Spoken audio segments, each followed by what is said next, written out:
திண்டுக்கல் கொசோப்பட்டி புனித உத்திரி மாதா ஆலயத்தில் திருவிழாவை முன்னிட்டு 700 காளைகள் 300 மாடுபிடி வீரர்கள் பங்கேற்கும் ஜல்லிக்கட்டு போட்டி உறுதிமொழி ஏற்கப்பட்டு துவங்கியது. மாடுபிடி வீரர் உட்பட 3 பேர் காயமடைந்து சிகிச்சைக்காக அனுமதி. ஜல்லிக்கட்டு போட்டியில் பங்கேற்ற அனைத்து காளைகளுக்கும் பட்டுச்சேலை, அண்டா, வேஷ்டி, துண்டு, சைக்கிள் ஆகிய பொருட்கள் பரிசாக வழங்கப்படுகிறது. திண்டுக்கல் சாணார்பட்டி அருகே உள்ள கொசோப்பட்டியில் ஆண்டுதோறும் புனித உத்திரி மாதா ஆலய திருவிழாவானது வெகு விமர்சையாக நடைபெற்று வருகிறது. இந்த திருவிழாவை முன்னிட்டு ஜல்லிக்கட்டு போட்டிகள் தொடர்ந்து ஆண்டுதோறும் நடைபெற்று வருகிறது. இந்த ஜல்லிக்கட்டு போட்டிகளில் திண்டுக்கல், பழனி, திருச்சி, கரூர், புதுக்கோட்டை, மதுரை, தேனி உள்ளிட்ட மாவட்டங்களிலிருந்து காளைகளும் மாடுபிடி வீரர்களும் பங்கேற்றனர். ஜல்லிக்கட்டு போட்டியில் பங்கேற்ற அனைத்து காளைகளுக்கும் பரிசுகள் வழங்கப்பட்டன. சிறந்த காளைகளை அடக்கிய மாடுபிடி வீரர்களுக்கு சைக்கிள், கட்டில், பீரோ, தங்கக்காசு, வெள்ளிக்காசு போன்றவை பரிசாக வழங்கப்பட்டன.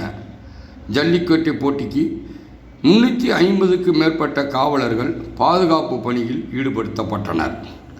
5க்கும் மேற்பட்ட மருத்துவ குழுவினர் மாடுகளை பரிசோதனை செய்து வாடிவாசலுக்கு அனுப்பி வைத்தனர். 6க்கும் மேற்பட்ட மருத்துவ குழுக்கள் மாடுபிடி வீரர்களுக்கு பரிசோதனை செய்தனர். இதுவரை மாடுபிடி வீரர்கள் 3 பேர் காயமடைந்து சிகிச்சைக்காக திண்டுக்கல் அரசு மருத்துவமனைக்கு அனுப்பி வைக்கப்பட்டுள்ளனர். திண்டுக்கல்லில் நடைபெறக்கூடிய இந்த ஜல்லிக்கட்டு போட்டியானது திண்டுக்கல் பகுதியில் உள்ள மக்கள் அனைவரும் கவர்ந்து உள்ளது. ஏராளமான பொதுமக்கள் இந்த ஜல்லிக்கட்டு போட்டியினை காண குவிந்து வருகின்றனர். கொசோப்பட்டியை அடுத்து தொடர்ந்து திண்டுக்கல் நகரில் முக்கிய இடங்களில் ஜல்லிக்கட்டு போட்டிகள் நடைபெறும் என ஜல்லிக்கட்டு போட்டியாளர்கள் தெரிவித்தனர்.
மாடுபிடி வீரர் வெற்றி பெற்றார்.